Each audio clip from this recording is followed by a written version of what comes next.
Hello, everyone. Thank you for joining us. Welcome to Sword and Tea, our Sword and Key chat show. We talk to game designers, game creators, artists, honestly, just wonderful people all from around the ttrpg creator community.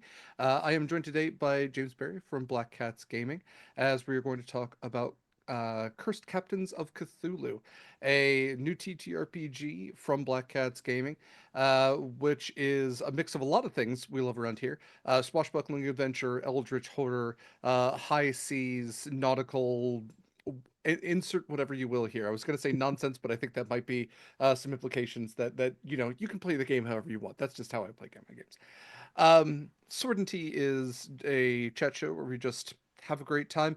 That said, if you have questions you would like to ask about um, anything we're talking about, or honestly, like, what James's favorite deep sea creature is, or favorite Eldritch Horror, you can put those in chat. You can also post them in our Sword and Tea chat on our Discord. So I will say before we go any further that this is a Sword and Key production. You can find all of our stuff at beacons.ai/Sword and Key, including links to join our Discord and be a part of our community, hang out with cool people, talk about cool things. And also, if you yourself are a game designer or creator, sorry, my cats are being jerks. If you yourself are a game designer or creator, you can always reach out to us to feature your game on this show as well. All that said, James, thank you so much for spending time with us. Thank you for being here. No problem. I'm looking forward to it. Very much looking forward to this. Like I said, Cursed Captains of Cthulhu is a game that Black Cat's Gaming was very lovely to reach out and send us, everything we would typically have to reach out and ask for other people for. So that was very nice. And just flipping through it, it is such a very cool, very like inspired game. It's as somebody who loves eldritch horror, loves like high seas adventure and swashbuckling, and is terrified by both of those in almost equal sense. I am deeply thalassophobic. I am drawn to this game in a very unhealthy way, and I just really want to celebrate you for that. um before we jump too deep into that, pun intended, who are you? That's Who are you in the TTRPG space? What are some of your bona fides? that's a really interesting question. I'm going to sit and pontificate on who I actually am now for That's fair. 20 minutes. Yeah. Deep spiraling problems. Yeah, so obviously I'm James Barry. I have been writing all sorts of stuff for about 25, 30 years now. I started off in theatre and theatre direction, theatre writing, which obviously a lot of sense of play, a lot of sense of rehearsal, a lot of sense of back and forth. I've always loved games, TCRPGs. I started off initially in war games, but they're horrible competitive. We won't talk about those. It's fine. They're over there. But yeah, I love war games, ball games, RPGs. Through a series of weird and connected events, I went from writing for stage publications and working on stage stuff in various off West End things in London, to working in a game store for a friend, which I then became one of the managers of that game store for a friend. I then met a group of guys who were making a war game, who I then started writing for their war game. I wrote background, and then I started doing game design with them. And that was a company called Hawk War Games. Sadly, not around anymore, but they got taken up by someone. But we wrote two really fun games. I got involved in Drop Zone Commander, and then I got to help write and build Drop Fleet Commander. From there, as the company went through some growing pains, got sold, blah, blah, blah. No real problems, but that was a lot of fun. Um, I then went to Modifius, who a lot of people will know. They do Star Trek Adventures, they do Acton Cthulhu, they've done a load of games, and I was a project manager and wargamer for them. War games designer and assistant and all sorts of things. My title fluctuated because one week I would be designing part of Kung Fu Panda, the board game, which I'm excessively proud of. It's incredibly good. If anyone can find copies, it's so much fun. Um, you get kids into that game, you will never see them again. My nieces still ask me to play it, and I'm like, "You've got the copy. What? Why are you talking to me? You've got it." And they're like, "No, I, no, I we I must need play to it." find a copy now. All right. It was so good. Yeah, Kung Fu Panda, the board game, really I basically developed it. We had some designers working it, and then I did a load of development work on it. Hours spent rolling dice to work out how quickly and slowly people would tend to roll dice so that we could put the game design together. Another one which I worked on was Agatha Christie Death on the Cards, which you can find pretty much everywhere. I don't know if I don't know the American equivalent, Barnes and Noble, I suppose, something like that. Waterstones over here, they've always got copies of that game. And it gives me a little bit of a thrill every time I walk in and go, yeah, look at that, yeah, it's me. Wrote for Star Trek Adventures for a bit, Active Cthulhu for a bit. I was the project manager in charge of the Fallout RPG. So I started and I did some work on that. God, a ton of stuff. I can't even remember half the stuff that I worked on for Modiphius. And there I met Samantha, who she is now the head of brand at Modiphius, and she was the head of the RPG department, I suppose. I say department, it was, throw a paper plane, you'd hit the other departments. Right, yeah. Doesn't even fly that far. Yeah. No, not really. I mean, literally, she was on the desk like right there. So, Right. So we met. We had some ideas for some cool stuff that wasn't necessarily Modiphius core stuff, but that they thought was interesting, and they were happy for us to start our own company, Black Cats Gaming, which she initially had somebody else on board as well, but unfortunately they had to drop out. Very nice guy called Gary. And then the two of us got together, wrote a load of stuff, and we wrote The Spy Game, which was our first ttrpg. Off the back of that, we've done a load of one-pagers, a load of supplements and bits and pieces, and then we're on to Cursed Captains here. So a load of stuff, a lot of writing, a lot of games. No, that's quite the resume. That's amazing. Cool. Well, I now want to talk to you about every single one of those. We'll have to have you back for Kung Fu Panda, the board game. I already have added a copy of it to my cart. And hey, it's on sale. Yeah, that's so cool. I mean, there's so many things that are very recognizable. So that is, like I said, that's quite the resume. It sounds like Captains of Cthulhu maybe be more of a passion project though, as it's something that was kind of like you got the blessing for, wasn't necessarily tied into everything else. I guess the next thing I'd love to ask you about is your background with Eldritch horror, perhaps Lovecraftian horror more specifically, horror maybe even in general. What was some of your big inspirations for making this game? It's a really weird one for me because, so I personally, I'm a massive dichotomy when it comes to horror. I don't like horror, and by that I mean I don't like watching horror films too much. I mean, I'll happily watch them. My other half absolutely loves them, so we'll sit down and watch them.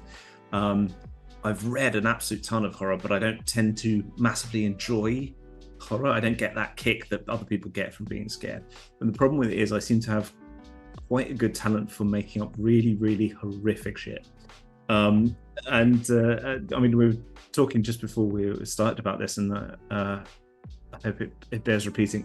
The way I test if I've done something truly horrible or truly horrific is that I give it to Samantha and Susie as the two other members of Black Cats, and I sort of sit there on camera and watch them, and as they read it, if they turn to me and go, James, what the hell is wrong with you? Then I go, yes, excellent, that is horrific enough, that is exactly what we want. I love that. That's a great metric. I do the same thing when I run games. I think it is for people who, maybe don't enjoy experiencing horror as much because they know what's really scary. They're not getting the kick out of it. They're feeling maybe a little bit of that as well as like, oh, even I hate this. I made this up and I don't want to look at it. So I fully respect that.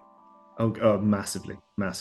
And I think so I wanted to do something with pirates, because pirates are a lot of fun and there's a load of really interesting stuff in and around pirates and piracy. And we were thinking, okay, well, we don't just want to do another pirate game. We do like the sort of magic and mysticism, and I'm happy to talk on the year and a half of research I did into piracy to write this game. I want to touch on that later because I really respect the research that you did, because it shows in what you wrote down. Yeah. Oh yeah. and there's a whole big question there as well, which I'm sure we'll come to, about how realistic you make it. But we wanted to do that, and then we thought, well, actually, we'd really like to heighten it. We'd like to put some magic in there. What goes really well with this? What would be a really good antagonist? What would really help with the setting? And I was like, well, I've been reading a load of random horror and a load of sort of Lovecraftian stuff recently. I mean, why has nobody done Cthulhu? What, pulp Cthulhu, swing off the rigging, cutlass in, teeth, firing, and go and fire a cannon at Cthulhu in your offhand, because why not? And we thought, well, actually, it really fits really well. It's an age of adventure, it's an age of pulp, but it's also an age of certain mysticism. You look at any pirate film or media, there's a certain undercurrent of magic in there. There's always, there's curses, there's ancient gold, there's all sorts of interesting things.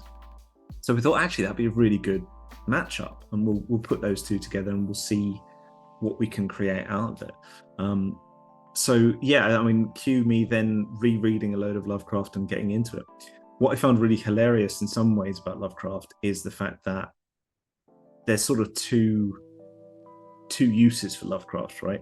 Forgetting for a second, which is a big caveat, all of the horrible stuff about Lovecraft, and there is an absolute metric ton of horrible stuff around Lovecraft. Yeah, it bears to be said that he really was a real piece of shit. Complete piece of shit. Horrible, horrible man. When your best mate who wrote John Carter from Mars thinks you're a bit too racist, then you really are too racist, and given he was pretty bad himself, So for parking that for 1 second again, I'd happily talk about that in combination with Pirates in a bit. There's sort of the two Lovecrafts that people go with. One is the meme, right? Which is, and I've seen this meme before, which is, and it's literally got Lovecraft, the horror you couldn't possibly imagine, and the tentacles and everything else. And the one underneath it goes, big squid guy, got it. There's that. And then there's the actual true, real horror of Lovecraft, if you're really going to get into it, which is the cosmic horror, right? We are stardust, and it is lint on the shoulders of giants immeasurably bigger than we could possibly ever contemplate. It's a tiny place in a massive world. And while it's always fun to have that, and you should have that as a sort of core of a lot of your Cthulhu stuff, when you're role-playing, it's a lot harder to bring that down to a personal level and to really have those interesting character moments and fun interactions with the world, which means you tend to veer towards, while you've still got the eldritch and you've got the mythos and you have all the sort of background and the sort of mise en scène for that incredibly pretentious thing today, excuse me, you've got all that sorted in the background. You do tend towards, where's the cool squid guys, what cool mythos horror can we pull into this, and what sort of I'd say madness, but again, there's a specific reason why we've gone with not a sanity meter and we've gone with a courage meter and things like that, and there's all sorts of choices we made for the game because of that as well. But you tend towards that, and that's why a lot of people use as a shorthand sanity meters and going insane and things like that, which again, a little bit reductive, and we wanted to go a slightly different way with it. So it's a very long tangent to answer your question. I really appreciate the way the mechanics do kind of shape around, and I definitely want to touch on those. But I think that is a really interesting point you made, is that the life of piracy does tie in so weirdly tangentially well with eldritch horror, because I mean, the life of your standard sailor was, I have no control over my life, I am a part of a greater like cosmos of this world, like I'm stuck here, I have little autonomy, all I have control over is this one little space that I have if I'm lucky. And that very much does tie into chthonic lore is, yeah, like we were all sneezed into existence a long time ago by a god who's too stupid to know he even did it. Azathoth, center of the universe, and then there's Yeah. all of these other horrible things that just by looking at them will shatter your psyche because you just aren't made to handle it. You were made improperly. You don't matter. Like everything's just out there. It is entropy to the very core of the universe itself. And it is such a cool concept because that's why we have stories of sea monsters. Ships didn't come back. Is it more interesting to say that, well, a storm, or maybe they just hit a rock or something, or maybe there's this big thing out there that like it lurks beneath a place where you cannot see, a place where we were never meant to go. The ocean, just as much a place as space, never meant for us to be there, and it has these horrifying things that lurk within that we can never see, and they don't care about you, they don't care about your survival, and they are malevolent at best. Oh yeah, yeah, completely. I mean, it's one of the joys of writing for it, and as you say, with the piracy element, is there is always a sense of the freedom of piracy, but also the short-lived nature of piracy at the time. Yeah. And the idea of breaking away and trying to have some impact on your own life and on your own situation when you have these massive, you look at things like I mean, to an extent, the East India Company, but it's not really. It was the Royal Africa Company. It was the really horrible ones. I mean, not that the East India were nice either, but these massive conglomerates, these cities, these states, these monarchs, and you are just peon number 7. Go up in the get up in the ratlings. Up you go. Oh, you fell off. Nobody cares. Nobody's going to mourn you. You're gone. Yeah, they would overpack ships just because they knew they would lose sailors along the way. Yeah. And it's just grim. So fun pulp Cthulhu. No, it's perfect. I much to your point, like it is that short-lived life. I think people aren't super aware if they just like are absorbing pirate pop culture, but like even some of those famous pirates out there, like Blackbeard, he had a career of 2 years. It was so short, but everybody knows who Blackbeard was. But in those 2 years, you're either like, living those best 2 years possible, and at the end of it, it's a pretty rough end if you're lucky. Only a few people made it out to have positive ends from piracy. But we always get these great quotes like from Anne Bonny, like if you had lived like men, you wouldn't have to die like dogs. I mean, it's such a so good, isn't it? it's great. It's such a great quote. Um, so yeah, so kind of tying in the Eldritch horror again, the sea monsters, they're right there. You've got Cthulhu sleeping in death eternally, deep beneath the ocean. You got Dagon and everything. So it seems to kind of have that very natural mix. Um, is so you said you were reading a lot of kind of Lovecraft recently. What was kind of, not being a big horror guy, what was kind of your inspiration towards that, and even I guess extending past that into some of the research you were doing, some of that mysticism? What kind of, it seems like kind of went down a rabbit hole on that. What was a big drive for that? A little bit. It was honestly, it was a combination, and I was quite happy for the chop and change between research on pirates at the time and research on horror tropes and Cthulhu based elements. And one of the big touchstones for me, I got it here. I literally have it on my desk right here. When looking into it, I was watching a stream of some people playing Harlem Unbound, which is by an incredible writer called Chris Biddy. Really great bloke. I've only met him in passing, I think once, maybe twice. But I know his work and I've seen his work, and it is an incredibly affecting read, even if you haven't played it or even you've got into it, for two reasons. One, because the look and the sort of the microscope it puts that specific time and place under, and secondly, because of the Lovecraftian pull into the modern world. So it's a sort of hack a little bit on Call of Cthulhu, but it focuses on Black experience and people of color in that time period, specifically in Harlem, things like this. Really, really interesting stuff. And I was reading through it and looking through it and thinking, okay, cool. Well, both elements of this are really interesting. Focusing on the horror side of things, okay, I've been reading some bits and pieces, and I was reading some old folk tales for something we were thinking of doing. We might still do. See, I'll yell to the rooftops if we actually go get to it. Like most people, I think I'm up to 65 ideas for games that I need to write on a list just there on my desk. I have a notes app that I keep. Yeah. Oh, it's so full. Mine is on reminders, and I don't let anyone look at it because it's got about 300 reminders that I've got to go through. Yeah, you're like, I get it. I'll get around. Yeah, I know I need to write that book and that play and that other game. Let's just go away. I've got another idea.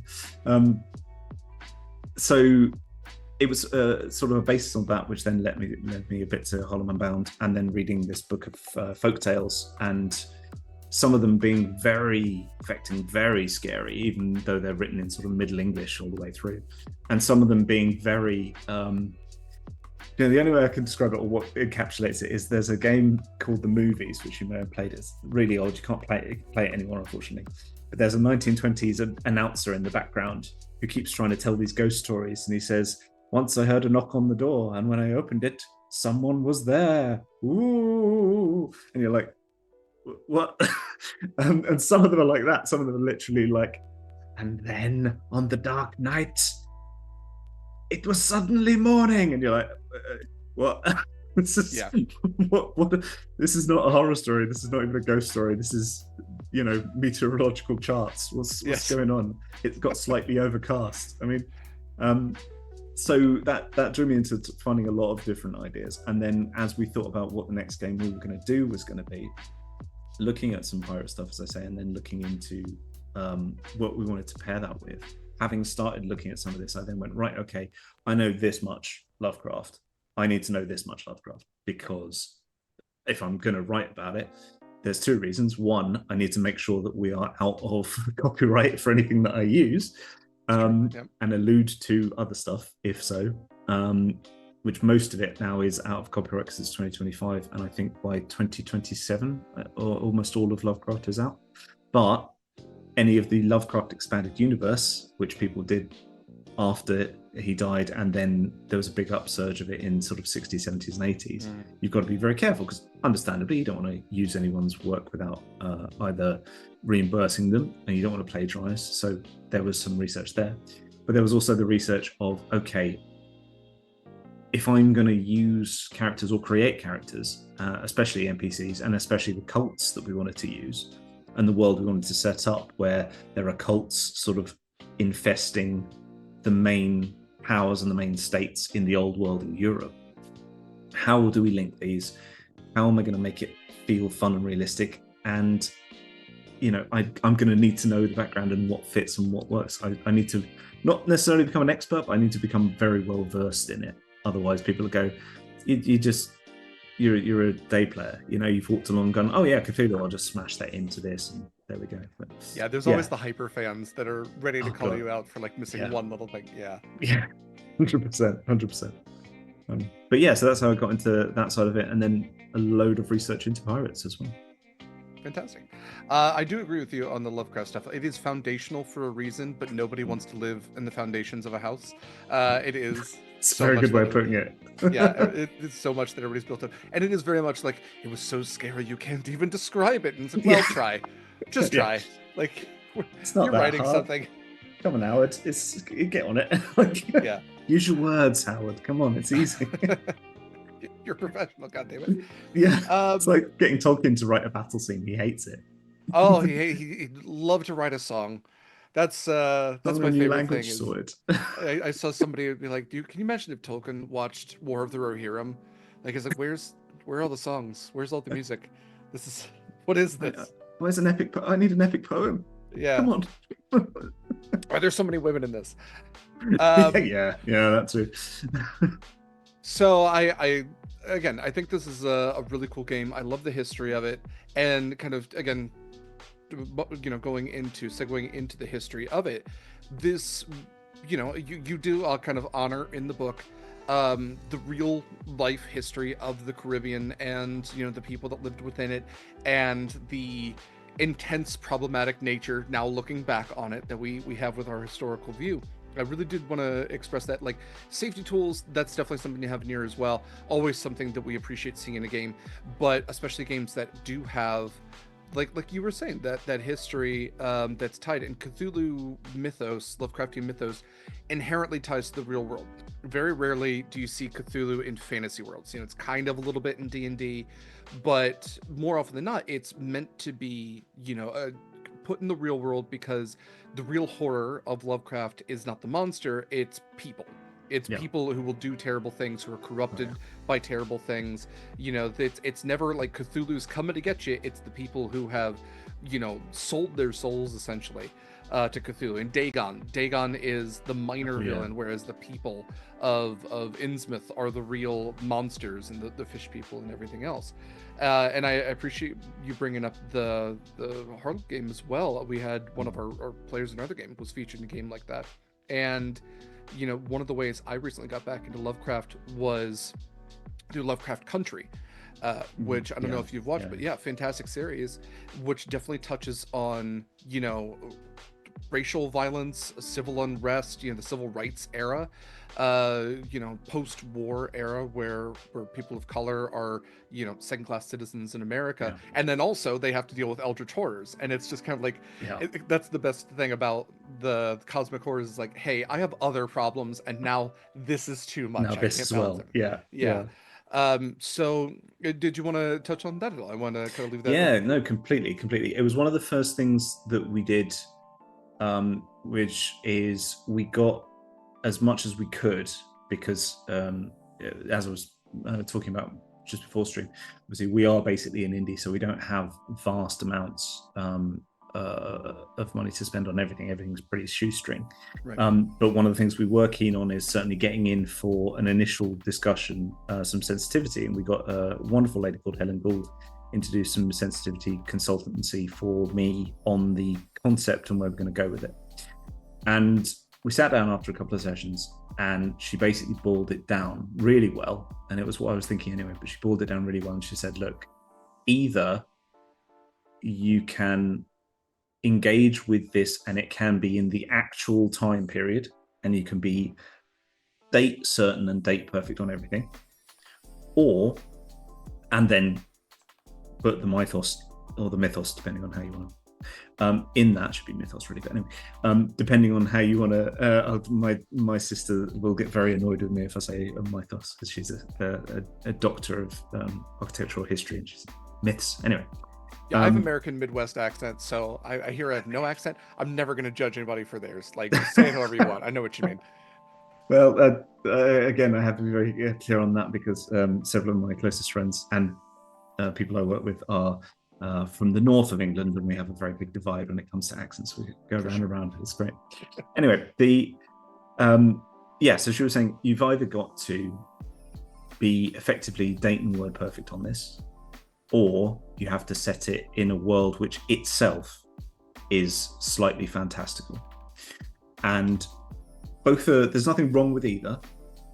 The first is a lot harder, and there's nothing wrong with that either, but it's a lot harder for multiple reasons. First of all, it's a lot harder because, well, it's a very strange one, because nobody has that lived experience, because nobody was around who's alive now is around in 1700. That being said, I am very clearly a white middle-class guy,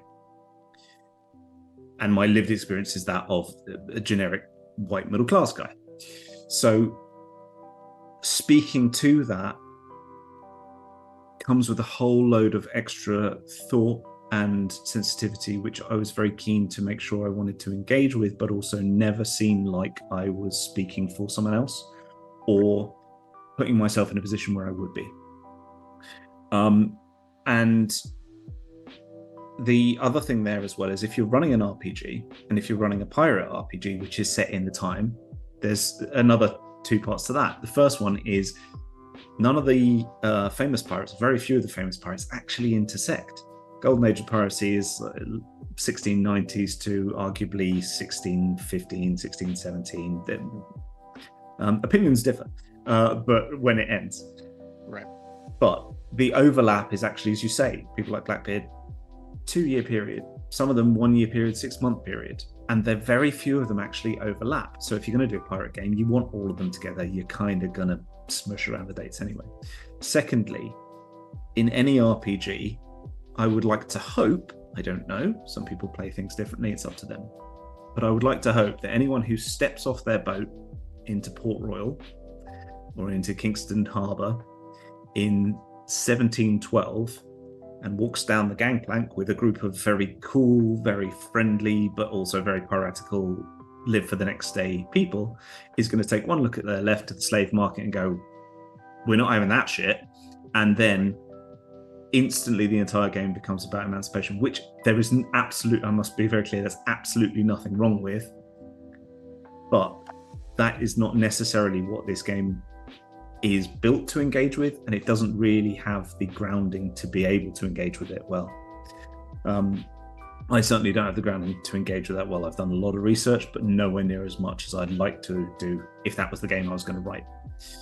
So with that said, and talking to Helen, we went, right, okay, well, in that case, we're going to make it heightened and fantastical to the point where, because it wasn't just the massive issue of slavery or how we're going to interact with people of color in the group. If your player or if your player character wants to play as a person of color, etc., etc. There's all sorts of other things we wanted to make sure as well. You know, while there are some very famous women pirates or femme-presenting pirates in some cases, we wanted to make sure that it was equal for everyone to play however they wanted to play and whoever they wanted to play at.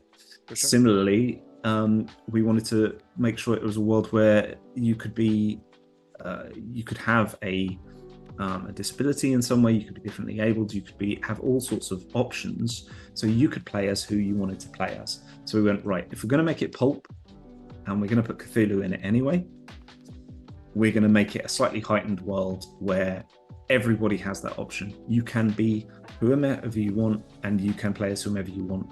And the idea of any kind of person enslaving anyone is so utterly abhorrent that even the idea of it is not something anyone would really contemplate. And if you are going to put an element of that in somewhere, it is literally going to be the worst of the worst cult leader who you're all going to fight against. Evil, horrible. No, you're not having it.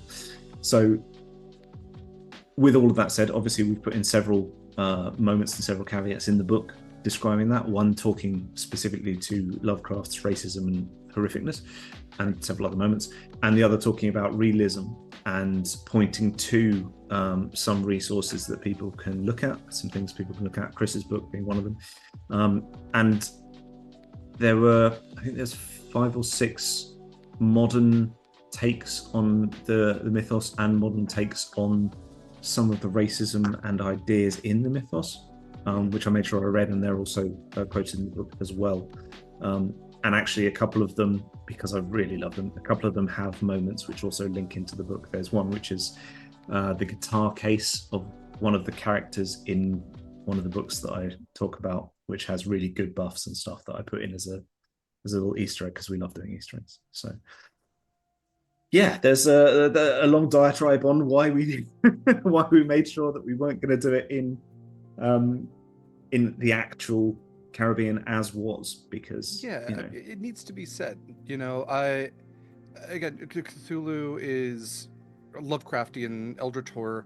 It is one of those cool things in that, like, even if you win, you haven't defeated the monster forever. Like, they can't be killed. So it is one of those cool things. It's one of those cool things to kind of place at different times. That's the beauty of standard Call of Cthulhu, where you're in the 20s, and I played an Old West pulp Cthulhu game. But even in that one, it's one of those things where you need to be very upfront, like, hey, this is the Old West. It's post-Civil War. It's Reconstruction. Even if you're in the Old West, you have to acknowledge that there's, immigrants from China and Greater Asia, Black people and people of color still don't have all the rights women are, and that's something where I've been trying to make a Western setting, and every time I'm running into roadblocks of, okay, sex work, crucial to the forming of the Old West, Oh yeah, but massively, also, massively, yeah, yeah. and even, when you look at things like, okay, we're, the building of the railroads done by people of color and immigrants to the United States. And then when you even look at pirate culture, you have stuff like the fact that sea shanties are inherently linked to freed Yeah. slaves from the slave trade when pirates would attack slave boats and, free everybody on board and give them the But opportunity to join a here's the pirate thing: crew. they didn't always. This is again. This is where I'm gonna put a year's worth of reading to the test. Yeah, please A do. lot of them, a lot of them didn't. Yeah. Some of them went, yeah, yeah, cool, everyone's free now, and that's great. But realistically, a lot of them went, okay, let me look at your cargo manifest. You've got 200 people for sale. Awesome. Now they're my cargo. Right. And they take them and go with it. A load of the larger pirate ships, this gets into a whole other thing. Large pirate ships are very, very rare, and pirates don't like them because what you want to be is fast in, grab the stuff and go. A Yeah, you'd big have a pirate sloop. ship, Yeah. yeah, a sloop is like, or a brig, a sloop, something like that is the Mm-hmm. biggest you really want to get. Something like Queen Anne's Revenge, which was a galleon. Mm-hmm. He only had it for about 6 to 8 months, and then he went, "Yeah, that looks cool and everything, but I can't catch anyone in it, so I'm downgrading." Right. But a lot of the time they weren't. They pirates were. Some of them were very laissez-faire. Some of them were very progressive. Others of them were very buttoned up and very racist and quite happy to pirate Yeah. slave traders and not free people, but see, okay, here's some more cargo we can go and sell. So again, it's a massive swing. Like the biggest thing is people are like, oh yeah, pirates, board your ship, big fight, away you go. They hated that. Pirates love when you surrender.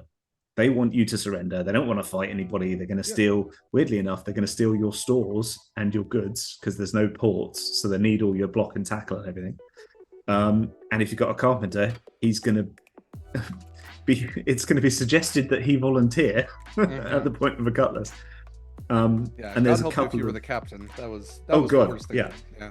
yeah, Yeah, no, but we all absolutely sorts get of the nastiness, romanticized version Yeah, you got of, it, you got it. oh, well, they're all about justice and freedom. But yeah, much to your point, a lot of them were privateers, which is, Mm. just a soldier who wants fewer rules, and, just a naval commander who's, going to be the exact same. He just doesn't have to abide by all the terms as everybody else, and even, I mean, even Blackbeard was the Queen Anne's Revenge, just because he was a privateer first. Edward Teach, Yep. served and then was like, I'm tired of serving. I want to do my own thing. So yeah, I think that I respect you for putting it in there and for having it said, because if it's not said, people are going to assume, and some people are going to assume the wrong thing. Yes. Um, yeah, it is such an interesting kind of cool concept, because I also have not seen a ton of pirate Cthulhu mashup stuff before. It's one of those things that just makes so much sense. They're in the Yeah. water in the first place. Um, oh, that was the other thing. I also really like that. Yeah, it's like we don't have time for sexism or racism or ableism. There's eldritch beings out there. Like we have bigger problems. I wish the Yeah. world really worked like that, but I appreciate when it works like that in fiction. Honestly, it's one of the small things about this game where I'm like, do you know what? Yes, we would be fighting mind-bendingly horrible cosmic horrors and all sorts of nastiness. But also, life would just be quite nice sometimes with everybody, some egalitarian, equality going on, and everyone. We don't have Oh, time for bigotry. Where there's yeah, there's bigger things out there. we got other stuff. Just get over it. Come on. Like, but yeah, Uh, cool. Well, let's talk about the game itself. We've sure. talked a Yeah, lot about inspiration. And kind of, I'm sure you and I could literally go for like 5 hours, but I yeah, I respect easily. time zones. Um, for a person who's jumping into this world, they're Mhm. jumping in as a swashbuckler, a pirate, a sailor of some sort. They are accepting their role as someone who is taking charge of their life. This infinitesimally small being in the greater concept of things, but they're going to do something about it. Let's talk about making a character. What does character creation look like in Cursed Captains of Cthulhu? So, the reason I halt and I stammer for a second is because it changed multiple times when we were building it. Right. Initially, it was even more streamlined than it is, because it is designed to be very easy to create a character. It's all based around a compass rose, and it's very easy on your character sheet. It has the compass rose, and all you can do is just color in the segments that you have, and that's your number. It's got 5 segments. If you've got 3 colored in, you got a 3. To achieve something, you roll 4 dice, you add your number of whatever it is that you've got, whatever your stat is, and if you beat the number that the GM gives you, you're sorted, you're golden. So the idea is that you can then build your character to fit however you'd like, but it's very easy to understand and it's very easy to get into. Initially, we had much more set characters. So we have things like the duelist, the captain, the bosun, etc., and they were always going to be very set, very specific things. But in playtesting, we found actually people wanted to be able to have a captain who was really bad at being a captain, or a scholar who actually couldn't read, but they'd spend far too much time in the gym. The options that people always come up with. It's the classic: your first character, very serious, very interesting. Your second character is called Bozo the Clown and walks around squirting salsa at people. It's the joy. It's everyone wants to play these. So when you're building a character, you start by choosing a starting profession, which is one of 16 options. He says, hopefully remembering it. 1, 2, 3, 4, 5, 6, 7, 8. Yes, 16. And they are built, as I say, around the compass rose, north, south, east, west, with the top of the compass being better at fighting, either shooting or close combat. Right hand side of the compass, or to the east, being better at shipcraft, firing cannons, all that kind of stuff. The south of the compass is better at eldritch, better at casting spells, things like that. And then the west hand side of the compass, to the left, is more of your charisma based and your knowledge based. So I can talk my way out of things, or I can wisdom my way out of things because I know what I'm talking about. So it's, again, because it's done pictorially with the compass rose, it's hopefully quite easy to understand. And because each one is opposite each other and specifically built like that, so you have hard experience at sea versus experience on land and book learning, as it were, and close combat and very down to earth. I know how to deal with the physical versus magic, and I know how to deal with the ephemeral, opposite each other. When you're building a character, it should be very easy to go, okay, I'm going to start with this profession, which gives me certain skills and a grounding, and then I'm going to build from there and add what I'd like. And you can build from there and have a captain who is awful at commanding people if you want, or a captain who is rousing and wonderful and brings the crew along. It's entirely up to you. That's amazing. I'll be honest, as someone who has read it, this is very easy to read. Everyone I have talked to about, the first thing I brought up is the compass rose and the ship's wheel, and just how easy that makes it to understand what the professions, what a character can do. I mean, anytime I introduce a lot of people to different TTRPGs. So, games like Monster of the Week, it's kind of laid out. They're all archetypes. Like, think of this character, this character. With D&D, it's like, okay, these are casters, these are martial, these are like hybrids, but then like certain subclasses, they're also hybrids. Like, I wish I could like categorize them. Looking at the ship's wheel, looking at the compass rose, is like, okay, I know exactly what I'm getting into. I know if I wanted to make this type of character, I'm going to, start here, move here. It's gorgeous. It's beautiful. It was the scrolling through was the hey, really cool concept. I respect that they're honoring the history. Dang, this is really cool. And it was like the first moment was like, I wish everybody could do this. So I really appreciate it. It's visually very interesting. It's well explained. I mean, yeah. I think anybody is going to pick up character creation, which for an average player is the most difficult thing that they have to do, is character creation, and makes it so simple.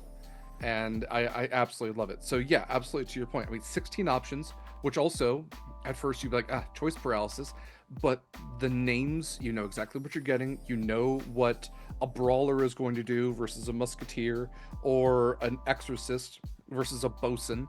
You know what you're kind of getting into, and then if you don't, hey, just look, is this north, is it south southeast, is it west southwest, like you yeah, it Yeah. explains it so incredibly well. And then you obviously you have it detailed out with all of the character classes as well, or professions I should say. I have to wonder when any list pops up, is there a personal favorite that you have for the starting professions? Um, oh, that's a really interesting question. Uh, I, uh, I'm actually going to say I've got three. Okay. Which is a little bit greedy of me, but I'm going to say it anyway. Uh, I've got three, and it's the scoundrel, the duelist, and the wind caller.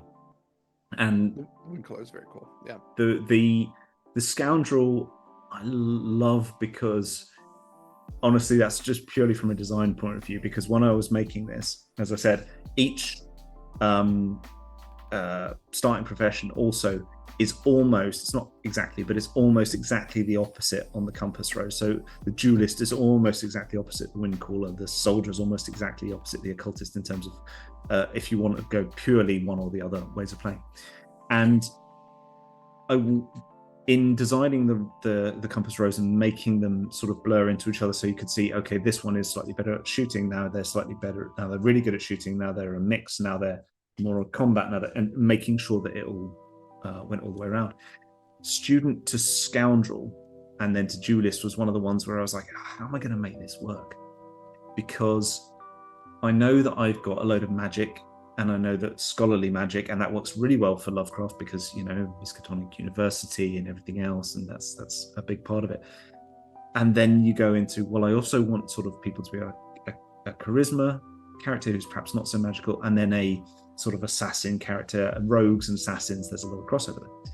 So I was like, how am I going to do this? And then coming up with the scoundrel and some of the special rules for the student and the scoundrel, especially when the student being able to drink more always makes me laugh, to be honest. It's just a personal thing I love. But the scoundrel is a really fun one, and getting some images done that Susanna Grace, who did the art direction for this, sorted out.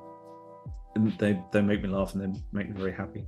The duelist I love because in one of the first games that we ran with what we call the fam, which is like our home group, as it were, but we're all spread all over the place, and we play games on Discord and stuff. We're very lucky to have some good friends of ours, which is Jay Britton and Amelia Tyler Millie. And people will know Millie because she's the narrator from Baldur's Gate 3. So that's, if you know that name, that's where it's from.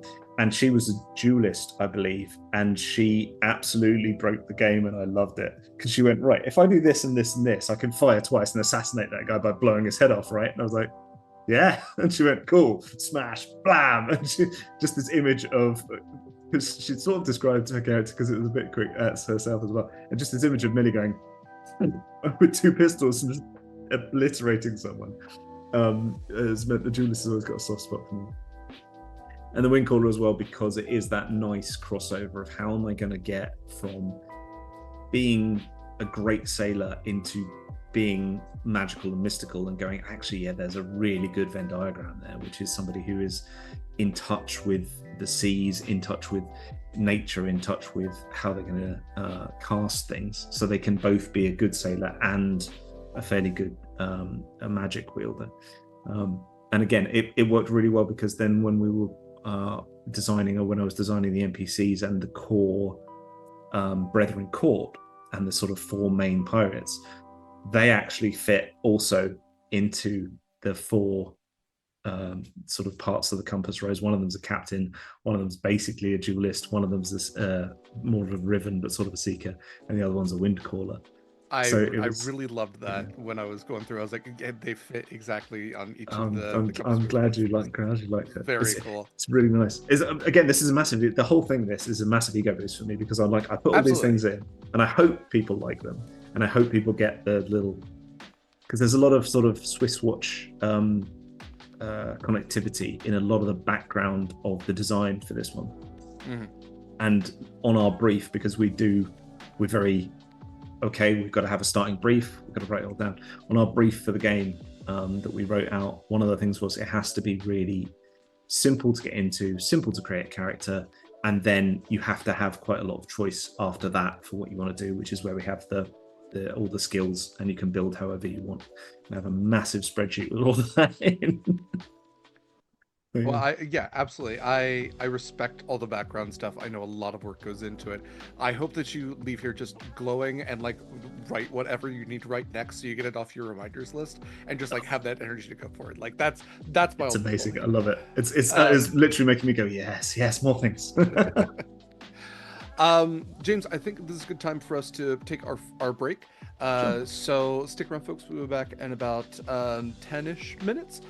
We have an ad reel. You can see some of our affiliates, some places where if you're looking to put your money towards a great charitable organization, we have a number of those listed as well as just a lot of other cool stuff, including other things that we stream here.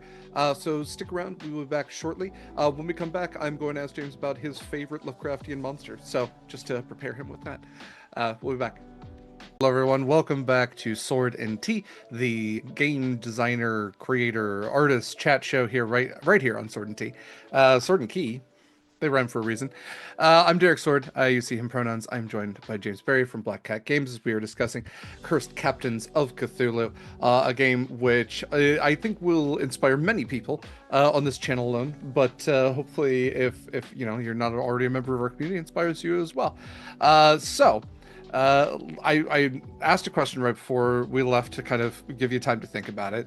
And this is it's important. You've done a lot of research, so you know your stuff on this. What is your favorite eldritch, cosmic horror, chthonic, Lovecraftian, whatever adjective you want to use? What is your favorite of these horrific beings? So I'm going to cheat again, as I so often do, and I'm going to choose one classic, and then honestly I'm going to choose one from the book which I wrote, which I'm very pleased with, which is incredibly arrogant, but I'm going to do it anyway because why not. No one's stopping you. You literally wrote the rules.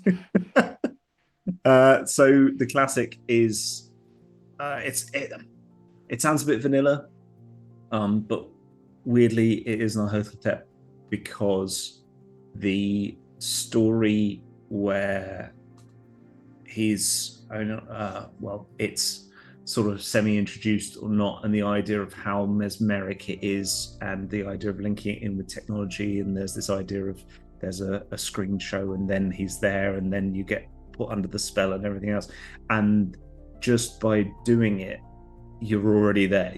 There's no way out of it. You are stuck in it, and the sort of very trickster, insidious nature of it I really love, as most people who will talk to you about me from a Warhammer 40k point of view. I love Zinch and all the weirdness that Zinch gets up to, and there's a strong they may have copy and pasted large chunks of Nyarlathotep for Zinch, but yeah, Nyarlathotep's great because of that. I just love that. It's so insidious. Anything that gets you before you realize you were already got is just horrible. There's no way out. You are stuck, and it only tells you you're stuck because there's nothing you can do about it. It's not an evil villain.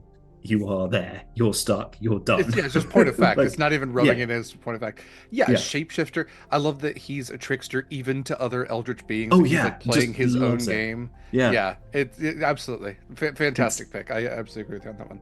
It's truly horrific. I think the other one I like from the book, well, there's sort of two. Many I like from the book. The two that I really like from the book. One is the Carter, which is sort of based, as anybody or a lot of people will sort of guess as well, is a sort of Molly Malone style character who sort of carts things that would have been alive, cockles and mussels and fish and things, but actually it's like a plague carter. It's like the bring out your dead sort of combination thing, which is horrible.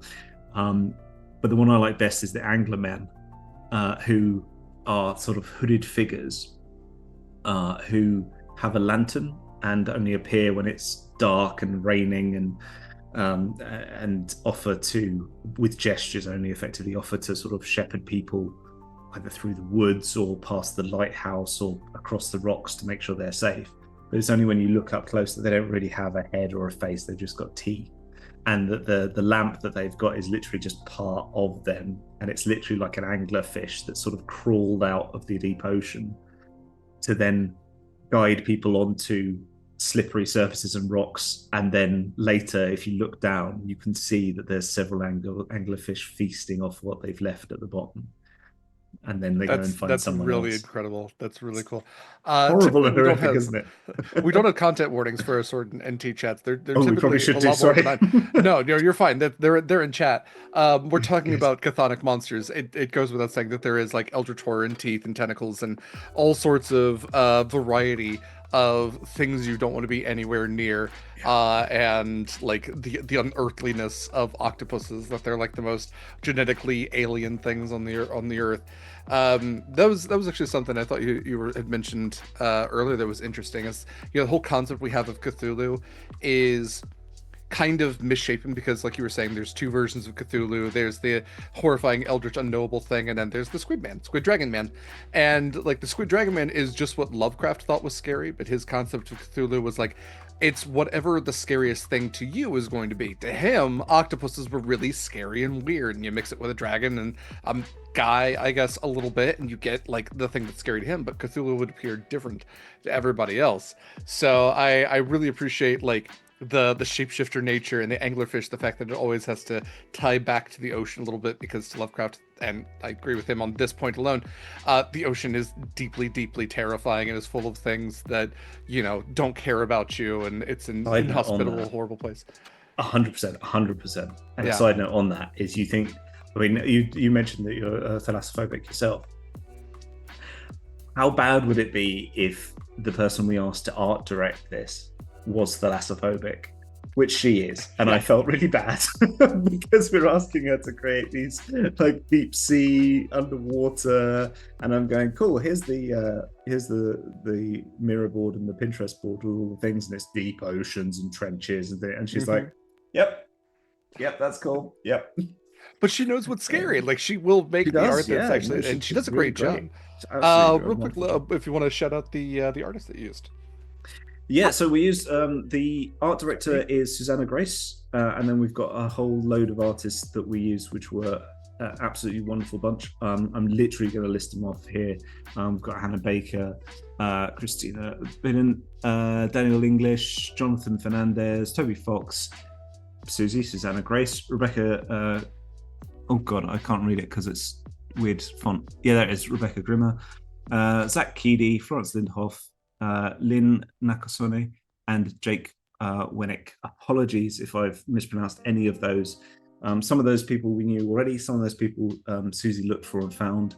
And one of the things that we are really pleased about is that we tried to get a good group of people. And first and foremost is the ability to do a good job for us. But a strong second is also to have, as far as possible, quite a diverse group of people. So, we've tried to put as many people as we know who are really good at their job, but also get different voices in. Some people who perhaps haven't had as much of a chance, but also a lot of people who are good at what they do but don't get as much exposure. So really good job. Susanna Grace did an excellent job on this. I couldn't be happier and prouder of all the work she did. And Samantha as well, Samantha Webb, who is my co-founder for Black Cats Gaming. Incredible. She's doing all the project management and did a load of the editing and work. I know how much work goes into that, and she's done a great job on that as well. So yeah. That's also, yeah, it's a fantastic team. I love Susanna Grace's stuff. I've been following her for years. Yeah, it really, the artwork is really evocative. It's very cool. It's definitely something I like to shout out, because it is such a part of a book like this, as it really ties you in for people who might be visual learners or whatever else. Like, you don't judge a book by its cover, but it's also really cool when the cover is really cool.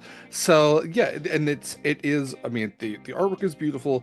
It really is indicative and evocative of what the game is. Like, I'm looking at the cover art right now, and it's this cool action scene of Cthulhu-esque monster leaning over the battleship, the mast breaking, somebody swinging from what's left of it. You've got a, Conan the Barbarian-esque looking guy stabbing a harpoon into a tentacle. It's just, somebody firing a can. It's such a cool kind of splash page to start out with, and then everything else just kind of, it lets you know exactly what you're getting into without having to read another word. But then the words make it so much more interesting. It's like, oh, that's what they're talking about. One of the again, just reading part of the early parts, the island has like a giant skull, which is, I mean, something that's Skull Island is a thing, but then you can see like it's not just the skull, it's not just a rock that's shaped like a skull, it's a skeleton that like the island has formed around and on top of and over, and so you can see like the rib cage and the vegetation, and that's a really cool concept because it gives you that depth of like, shit, like, oh, they're that big. Ooh. So There's yeah, a really just cool. So sorry, I was saying two small things. Once I forgot to shout out because they're separated, and I've got the titles up to make sure I don't forget anyone. I did forget someone, which is Frost Lamaison, who did the cover. Incredible artist, did really good. There's one of the pieces, I believe, which is Susie actually did this piece, which, if you're looking for a sense of scale, there's one in there which is really good. And I'm trying for the life of me to find where it is. It's one of the chapter starts. It looks initially like a massive frost cave, and it just looks like, oh, there's a massive frost cave. But as your eye, it's just at the beginning of part 2 playing the game. As your eye takes in the whole, you notice that actually lower down there are some figures, and you can see the lights, and you can see them holding torches and see the lights. But actually, when you look further up, it's not. I made it a little bit less subtle. I did say, can you pull that out a little bit more? And then she did, and it's an incredible job. There's actually a massive. You can see that there's something in the ice. And you can see all through it that there's something in the ice, exactly as you're saying, like the skull and Skull Island, things like that. And you just suddenly go, oh, that the person and the yeah, when you take it all in, you realize like the thing that they can't see, the forest for the trees aspect of it. Absolutely. Yeah. And that's the scary thing, is knowing something your character doesn't, and not being able to bridge that knowledge, trying to be a good player and try to separate player knowledge from character knowledge, and just be like, oh, let's come up with another character. Let's talk about gameplay a little bit. So what rule set does Curse Captains use? So it uses a brand new rule set that we created, which is called the Follow system. We named it after Follow Black Cats, because Follow Black Cats is a lot of our socials, and we like the idea of the tagline of Follow Black Cats to Adventure. So there's something semi mischievous about it. The idea of, there's something almost slightly Studio Ghibli about it, the cat returns, etc., of following a slightly mischievous animal to something that they're leading you on to. So all of our RPGs have got that sort of sense of joy, hopefully, in there somewhere. When we were looking at how we're going to do it, and when we were looking at how we're going to brief it, we had some specific things. Number one, we wanted it to be really easy to understand. Number two, we wanted it to be using D6, because that's the dice that most people know. They usually, when they start playing any game, there's a D6 involved. It's, Monopoly, Cluedo, it's all D6. So we wanted that to be D6. But we also wanted it to be able to have some depth and the ability to customize. So not only could you go up in levels, but also this pistol is better than this pistol, and this piece of armor is better than that piece of armor, and this piece of armor that, oh god, now it's trying to eat my face. So we wanted to put all that in. So one of the design challenges was creating that. And the way we looked at it is, okay, we want the stats to be easy. We want it to be manipulable and malleable, so you can change the dice, which can be linked to skills and levels. So that's where we came about with, okay, your level or your stat plus 46, hit the target number. Seems very simple. There's a lot of RPGs. I'm about to run a stream using Wrath and Glory, which is similar to this, and a lot of Modiphius RPGs, which are not bad, and I have to say that. They're not bad at all. They're a load of fun. But there's an extra step. Yeah. And by that I mean, so if I, for example, I'm doing Wrath and Glory, I go, okay, I look at this stat and this stat. That's how many dice I've got. I roll them. I don't get the instant hit of knowing I've added them up. Have I passed or failed? What I've got to do is go, I roll them. Okay, that, and that are a success. That's 5 successes. I needed 3 successes. I've done it. So there's almost a second or third step on top of. And we wanted to try and avoid that. So what we do is we literally have the GM say, right, this is the target number you need to start with. And then you just roll the dice, add your stat. Have I hit it? Have I not?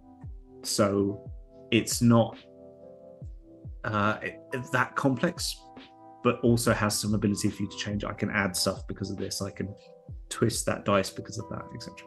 So yeah, we literally built it from scratch based on what, again, and this is why you can't have me on shows like this, because I will talk for hours and you'll both want to go, you've both got other things to do.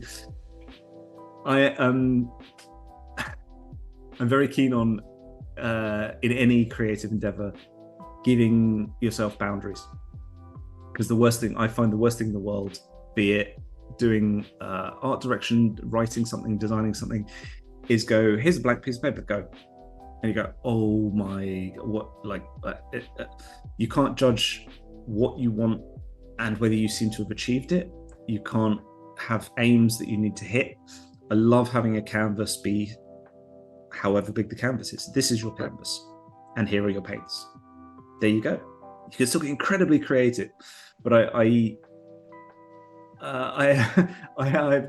not got into yelling matches, but I've had interesting discussions with artists who or other writers who say, no, I need the muse to strike, and then I must have a piece of paper and express myself. And I'm like, right. But if you're designing something, you need to know who you're designing it for, what it is there for, what you're trying to hit, what you want out of it. And if you don't have those things, you're firing shots in the dark and hoping that you're hitting a target that's moving. So anyway, there's my rant on design. No, I agree. It's the whole thing of like, how targeted do you want your artwork to be? Is it something that you're doing for yourself? Is it something that you're making for other people to enjoy? Because you always have to think about the market. If you're making art for yourself, great. It's not going to always be as widely enjoyed. So especially when you are making a product, a game that you want other people to play, yeah, it is important to think about the other people. And like you were saying, you had players that are max minners, not even min maxers. They're trying to make the weirdest, like weakest character, and I've spellcaster who can't cast spells. People love doing stuff like that. Yeah, it's just I remember the first time I ran into a player like that, and they're like, yeah, I want to make an artificer who has like a 2 strength in D&D. Like they're like this close to just like being incapable of even lifting their head, but they have like a really cool like spider wheelchair. I was like, okay, we're like going inside like a giant warforge, right? Like it's fine. You know what? We'll make it work. It's fine. It's great. So I fully respect people. It was the first time I was like, wait, I don't have to win. And I think that's a beautiful thing. But yeah, there's always going to be people that play the game differently, and I think this game really respects that. I always really appreciate a game that allows for a game runner to have context and structure, and also free mobility. Just here's your sandbox. It can be as big as you want. We'll fill it with the sand, and you get to go from there. And this game really does offer that.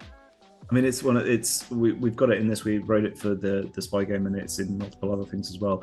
It is the golden rule, right? If you and your table want to do something and you're all comfortable with it, and you've got safety rails and safety tools in place, if you want to go somewhere, investigate something, go do it.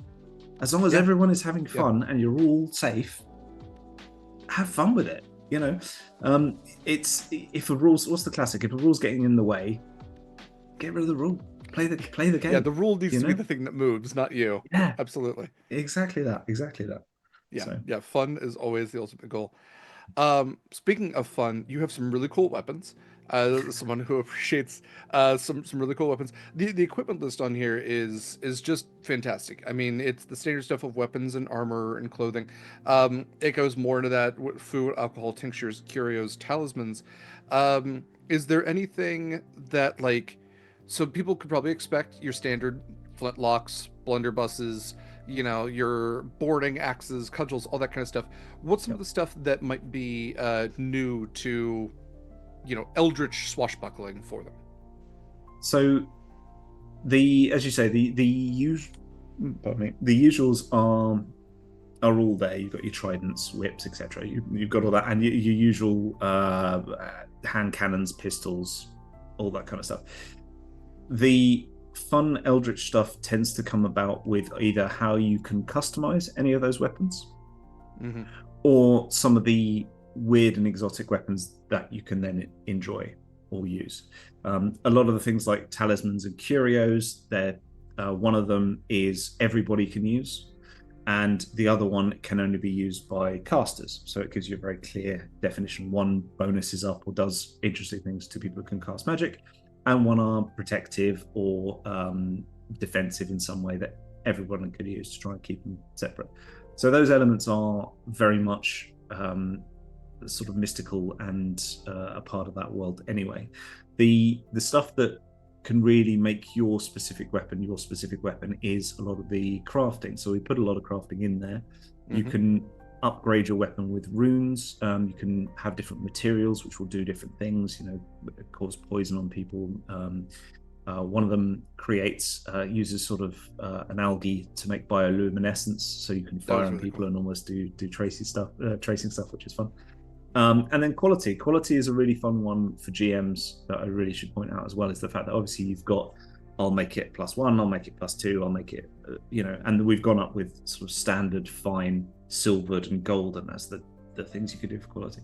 But there's also a quality called rough, and the idea there is that it actually makes any weapon you want cost less, Mm-hmm. but it also has a chance of, as soon as you use it or fire it, falling apart, Right. because you're in the Caribbean and there's salt water and things fall apart and there's ships, shipworm and all sorts of things. So you can have fun with that, and you can have a, jade hand cannon massive thing that's also rough. So you fire it once and all the jade falls off, and you can do all these things with it.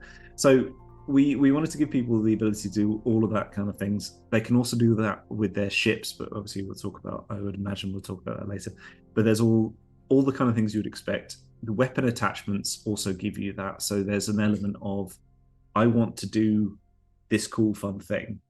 It's not very realistic in our world, but thankfully, because we've got a heightened world, we can go, yeah, you can have this, you can have that, you can strap this together and make some kind of cool hybrid, excellent fun gun. But the really eldritch stuff, the really interesting stuff, is either in some of the talismans or curios or in the lost treasures of the sea, and that's all the really interesting magic weapons that we've put in.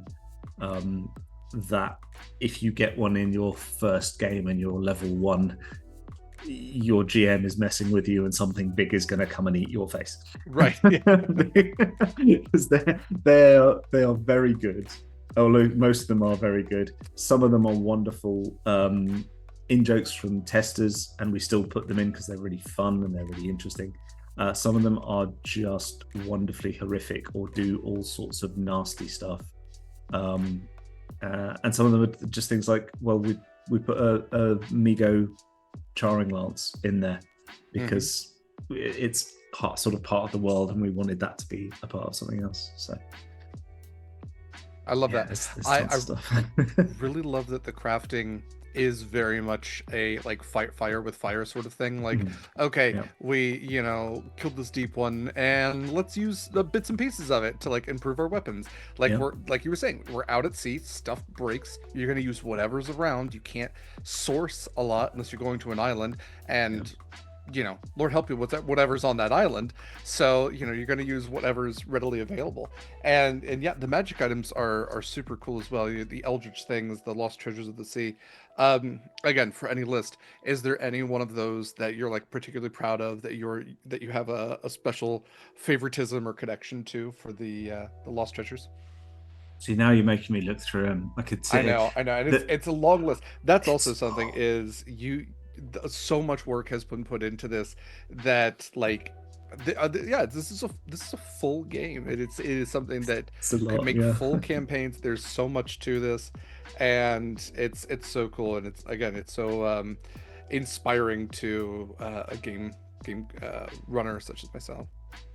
I mean, first of all, again, thanks. It's nice that people appreciate it. It is For sure. as we were saying to begin with, there's a reason why we're never making another game called Cursed, because it has taken us a long while to get this out, and we're very Yeah. aware of that. And a lot of that is to do with it taking so long to do the level of quality of stuff that we kind of wanted to do. Right. So there is an awful lot in there. In terms of my favorite, oh god, there's so much stuff in here. I'm just trying to remember what. A lot of them are quite fun ones. There's one I believe in here somewhere. I'd have to try and find where it is. It's amazing. You write so much stuff, you kind of forget all of the things you've done. Right. Yeah. There's a couple in there which are sort of directly related to friends that we've got. Like the Crest of the Sal family is a nod to Hotflakes Tom, who was in chat, and a character he had, which was a lovely little thing that we put in there. One of the things I did like about it is that we've got, so instead of having, obviously one of the big parts of pirates is you think, peg leg, hook hand, eye patch, and we really thought long and hard about that, because we went, right, we don't want that to affect you, because obviously, as you say, we didn't want any ableism in there at all, so we wanted to have the option to do any of those things. So you have the option to do those things, and actually in some ways, if you want to have yourself lose a hand, that's built in there. So you can say, well, actually, as part of losing some wounds in that combat, I'd like to say that I want a hook hand, and it doesn't affect your stats at all. But what it does do actually is, in some ways, it opens up other things. So there's some things that you can only do, like there's a load of peg legs and the peg leg options that you can only have if you're missing a leg. And there's some eye patches and eye pieces that you can only have if you're missing an eye. And I'm quite pleased with some of those in there, because it's just nice to be able to give people, oh yeah, your peg leg. It's not just, oh yes, I have a peg leg. I want to have some options in that. It's not a token Right. thing we've thrown in. We put some time and thought into it and go, yeah, you can have a intricate peg leg that actually has a pistol inside it hidden, or you can have an eye patch that when you lift it up, actually it has like the swirling mythos vortex behind it and will suck people's souls in, and you keep it closed for a good reason, So there's so much stuff. Again, I would happily go through these one after another and just talk through them, but the amount of fun I had writing, and it's a slog as well at times, but the amount of fun I had writing the descriptions and the uses for all the magic items, it's great fun. It's absolutely great fun. Yeah, I love that. Well, kind of like looking through magic items, the next section logistically in the book is spells. So we did touch back on how like you have your martial classes and everything kind of blends through, but there are spellcasters, pure spellcasters as well. I'm presuming a lot of the magic was inspired by Lovecraftian lore and kind of the magic, because magic is inherent to the eldritch mythos entirely. Are there anything you wanted to specially feature, any special spells that mechanically work in a way that might not be intuitive, or anything you wanted to spotlight there? yeah, it's worth saying. So the way we did spells is intrinsically linked to courage, and courage is our way of doing representing what other systems have as a sanity meter, but we didn't want it to be a sanity meter in that way. We wanted it to be more like your courage has broken and you can't you feel like you can't fight on in the way that you would even if you weren't against something that was so massive Yeah, you couldn't it's understand a it. sense of fear. It's a very glass Yeah, full way, half full way of saying like, yeah, your psyche is either broken or take heart. Be hearties, exactly. keep on going. The seas await kind of thing. And I And do really like that better. we did build that into the point where, so for example, if you take a drink, you get Dutch courage. So you get a little bit drunk, you get more Hmm. courage, and you get courage back, as opposed to drinking other potions and things like that. And because casting spells is intrinsically mythos related, and you're touching something, you're touching the void, you're touching the infinite, you actually spend courage to be able to cast spells, and you decide how much you want to spend to cast bigger spells. And if you want to cast something that will, you know, raise an avatar of a great old one, you're going to be really pushing it, and you know you risk your own soul to try and achieve power, which is hopefully the idea and the best way of doing it. So there's a lot of fun ones in there. There's an awful lot of interesting ones. Some of them are directly Cthulhu or mythos related and Lovecraftian. Some of them are just really fun and very nautical themed. My favorite ones that I do want to call out is the rot spells. And you kind of go two ways on it. And as you can with magic in this, you can kind of go two ways. You can go abjure, which is sort of protective, healing, and sort of against or fighting fire with fire against the mythos. And you've got a harness, which is more, really delving into getting into your sort of at times crossing the line, and you might even be seen as a cultist. The rot spells are a step above the courage, and they are if you go too far one way or too far the other. And they give you a special condition where you gain rot. And if you get too much rot, you literally will rot from the inside out and horribleness will happen. But they are also really quite horrible spells. One of them freezes your blood. So you go, your blood is now frozen. There's creating icebergs, ice splinters, things like that. Those are all the abjure side. The other side, which is into the harness, is where you're almost becoming a cultist of a mythos creature. There's sacrifice where you can actually sacrifice some of your crew for more power. There's things where you can, I think one of the ones I've got in here. Oh yeah, earworm, which literally like has a worm bore into somebody's head through their ears, like really horrible. Like, living statue is another one as well, where basically they become this bloated statue and they get stuck in place. It's really horrific stuff. So there's the sort of magic you can do, and it can be one way or the other. There's really high level magic you can do one way or the other, and then there's the magic which you do, which is probably be forbidden. And if you really go too far with it, not only will it destroy your courage, but it will actually literally rot you from the inside. It's really horrible, but really fun to use as well. Yeah, I think that's maybe the beauty of it is that this is absolutely a horror game as much as it's an adventuring game, and where those two meet is, the players get to do horrible things too. You are pulling from the horrible things, so you can also do horrible things, but you're doing the horrible things too. The horrible things, giving them a little taste of their own Exactly. medicine, and that's where we can kind of stand on that moral gray line. Is, well, we're pirates at the end of the day. Speaking of being pirates, the thing we've been kind of dancing around the whole time is how important ship travel and the fact that ships are just as much a character as anything else in this, as well as the rest of the crew. How does that mechanically kind of play into the game? Well, as with the rest of the brief, we really wanted to try and simplify it where we could. So effectively, we've got two versions. We've got ships in combat, where they are literally, as you say, affect another player almost, like an NPC that the players control.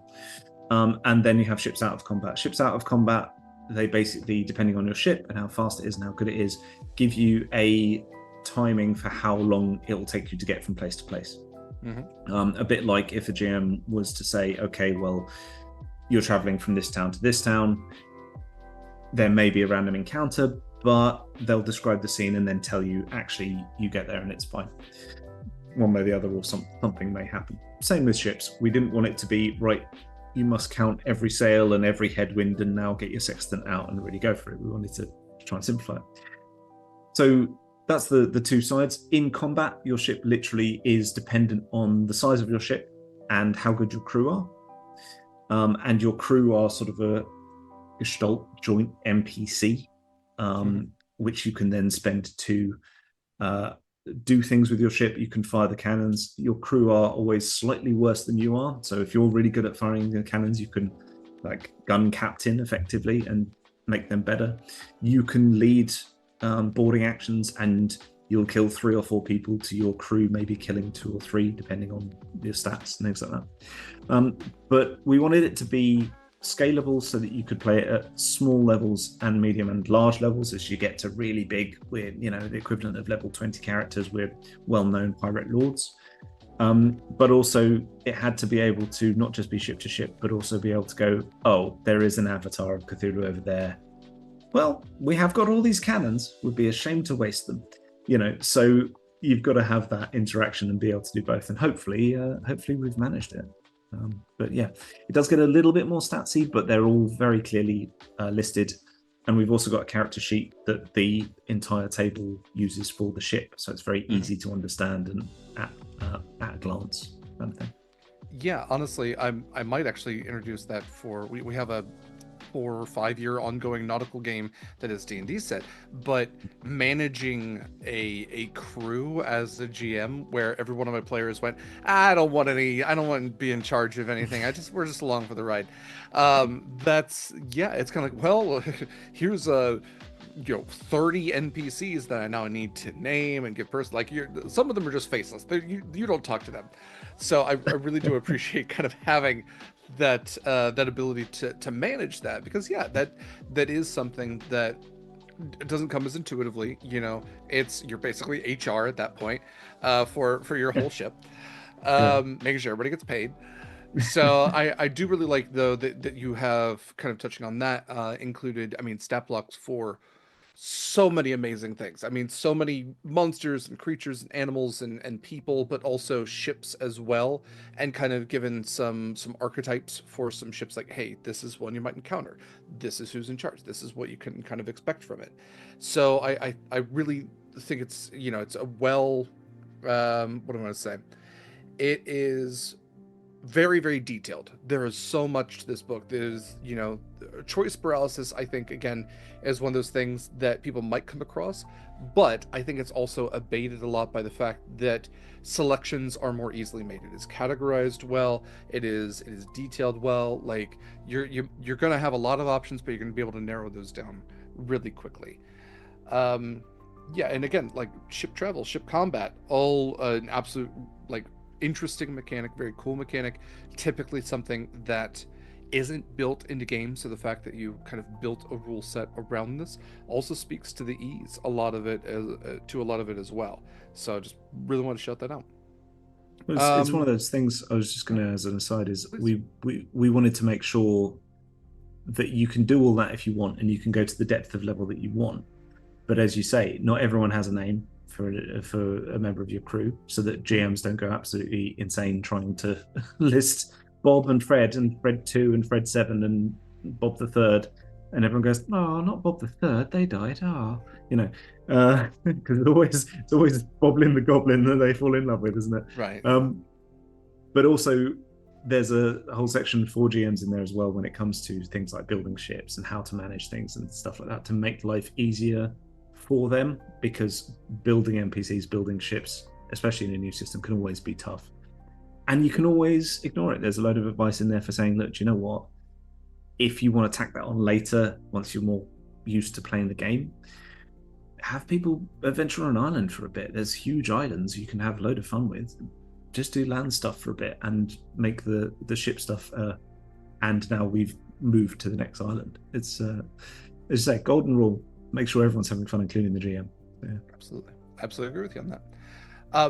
I always want to leave like a decent amount of the game to mystery and imagination, because I want people to get this, for themselves. That said, I don't want to. I do want to feature rather factions, because I think that is something that's very cool. Um, you have some very interesting factions, and kind of like almost patrons of like, your ship and sailing and connections that you can have. Do you want to touch on some of those? Yeah, so we wanted to make sure that you could have all the or a lot of the cool, well-known pirates from the age of Golden Age Mm-hmm. piracy. But we also wanted to have some fun antagonists thrown in there as well. And there's obviously nothing stopping you having any of the fun pirate lords be an antagonist if you want. Um, but we also wanted to have some sort of preset cult activity so that you always have, as a GM, a way of building really easy encounters if you want, or that you can have a bit of a deeper dive if you really want. So you've got the main factions on the good guy question mark side of thing is the Brethren Court. The Brethren Court they were an actual thing. But over and Mm-hmm. above the fact that they were all a loose affiliation of people in Nassau trying to create a pirate republic, in Captains of Cthulhu, they are also people who understand and know that the mythos is out there, that the Eldritch exists, and that somewhere someone does lie sleeping, and they're going to want to make sure that his alarm is on snooze. So they're the sort of five, but four main chunks of the Brethren Court. You've got Benjamin Hornigold and his powder crew, Mm-hmm. who are sort of top right chunk of the compass, and they are sailors, fighters. They're the sort of classic pirate archetype in some ways, and they tend to be the really, again, good guys in inverted commas. You've got the Defenders of the Infinite Royal, which is Sam Bellamy's group. They're much more for the seas. They are wind callers. They are still sort of the good guys, as it were, and they're much more about trying to live in harmony with the seas, and that the mythos and any use of it or harnessing it is bad, and they should try and use their powers to stop it. You have the Acolytes of the Twisting Way, and anything that's a twisting way is probably not good. And that's Henry Jennings's group, and they are all about fighting fire with fire and delving perhaps a little bit too deep. They are the sort of bad guys that are there on sufferance because they're the lesser of two evils kind of thing, and his group. And then you have the Shadow Wolves under Anne Bonny, who are your sort of rogues, miscreants, your assassins. They are a lot more devil may care.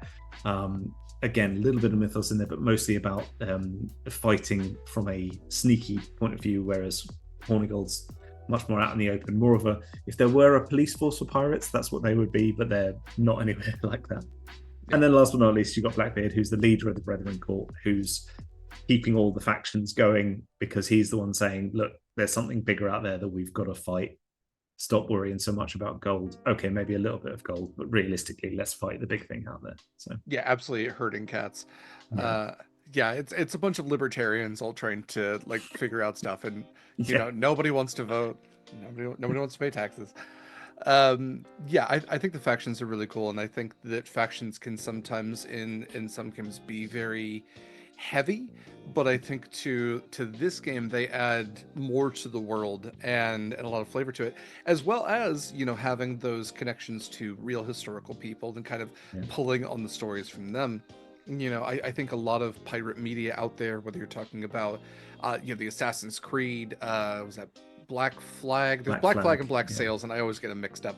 yeah. Then the show Black Sails, they always try to like also do that, where they bring everybody together, and then burdened by the weight of history, it's either an afterthought or they just go full on Black Sails, where it's like, wow, this is making me really uncomfortable kind of stuff in the early Yeah, seasons. So yeah, I really appreciate kind of, not even circumventing that, honoring it, but also saying it's a fantasy world. We've got more shit to deal with. Yes, these are people that like alternative versions of them. They're still, just as great and terrible as they would be otherwise, minus the fact that they have to deal with like certain types of oppression and bigotry that exist in the world. Um, Awesome, James. I really appreciate you spending time with us. I really appreciate your time, which I want to be respectful of. So, as we're kind of getting to the end of our chats here, is there anything else that you particularly wanted to feature, or chat about with Chris Captains of Cthulhu? Um, I mean, other than shouting out everyone who's done a load of hard work on it, it's not just me, but obviously all of the backers who made it a possibility, and the fact that we can For actually sure. do it. Yeah. Um, the fact that we are in the process now of we've got the printer, we're about to press print, we're literally doing final tweaks to make sure that it goes in the machine right and prints right, which is going to be amazing. As I say to anybody out there who is going to kickstart something, don't call it cursed, because the production side of this it's been much longer than we hoped it would be. We've had tariffs and pandemics and personal stuff and job stuff and moving houses and all sorts of things going on for this. So it's definitely been a labor of love, and everyone's been amazing especially all our backers have been amazing to keep supporting us and keep on with us for as long as they have. We're very thankful for that. So that should be coming out soon. We've got everything queued up, almost ready to go. So we're really looking forward to sending that out.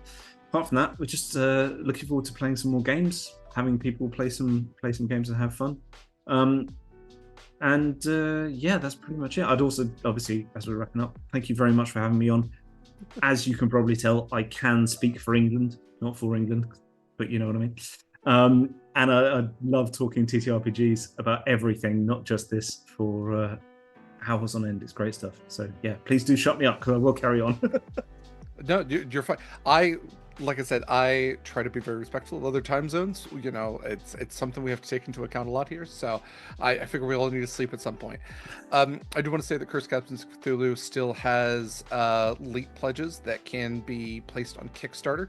So you can still you can still back with some late pledges now.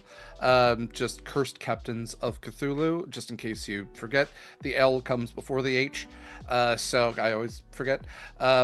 This is an amazing game. It looks like there's some really cool, what do I say, incentives that unfortunately are past now. But to those who backed, I hope you really enjoy. There's some really cool stuff out there. Um, It is we probably worth sorry, I Yeah, hate to no, jump in. It's please. probably worth saying, if you were looking just for the PDF, that is available on drive-through now for the core Yeah, book and for the GM screen. Also, there's a mission supplement, which will be, if it's not up there now, although it should be, by Kiana Shaw, who's amazing. That's up there as well. So yeah. perfect. Yes, having seen the PDF, it's very cool. We will be looking to do a feature of the game. One session seems not enough, so probably multiple sessions here on Sword and Keys. So you can check out our Discord and later our socials for applications out in the near future for that. I'm very excited to run that. James, again, thank you so much. Where can people find more of yourself, for Black Cats Gaming, for Cursed Captains of Cthulhu?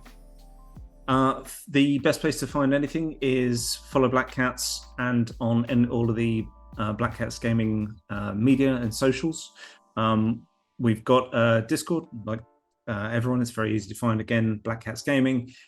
We do some streaming on Twitch. We're currently finishing up a very short Dark Sun campaign, which our friend of ours, Jonathan Fry, is running. And then we're going to be starting to run some Warhammer, Wrath and Glory, which would be great. We're going to do some Curse Captains soon. And then we've actually got more things that we're planning because we're masochists and we just love working and creating RPGs. So we've got more of that coming soon. Follow us on Blue Sky. That's probably the best way of finding us. Fantastic. Give me one quick sec. We don't have to go to break or anything. I'm just gonna take my headphones.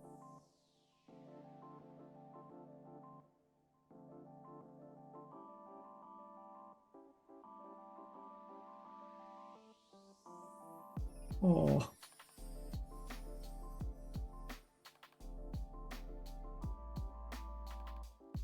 Okay, she's following the hell out of me. It's my cat's birthday today, so she Oh. was laying next to me. So I'm going to make her suffer.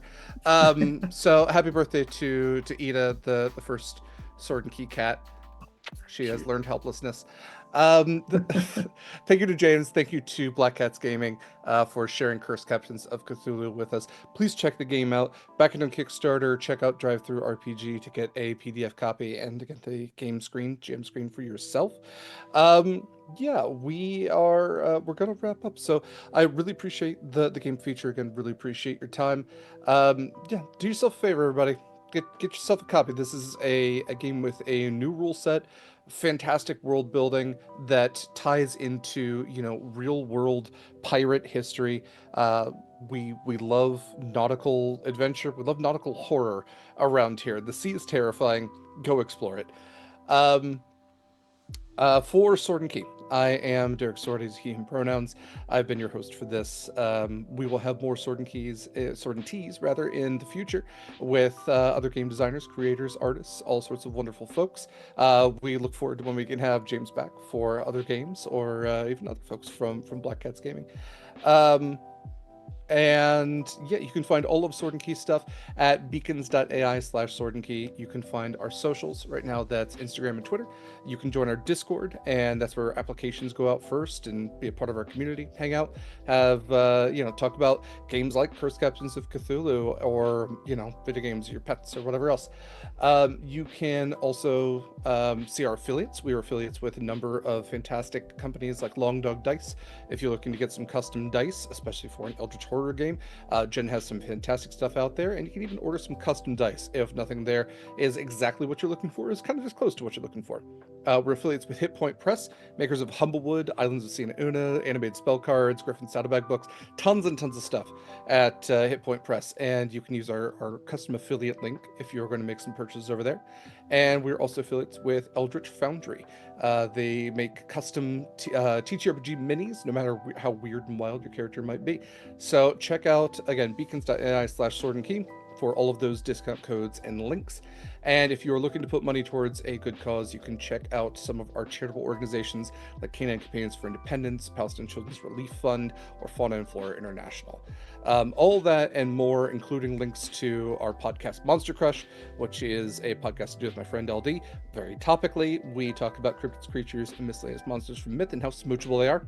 So it is a monster romance podcast, and we just did an In the March of Madness 2-part episode that came out this past couple of weeks. So if you would like to rank Eldritch Horrors on how romanceable they happen to be, you can find a bracket for that 16 salty 16 single elimination smooch bracket for 16 Eldritch Horrors that you can rank on vibes, tentacles, or other. And we have the Goo Conference, the Bog Conference. You can play them against that. That's Great Old Ones and Beings and Outer Gods conferences.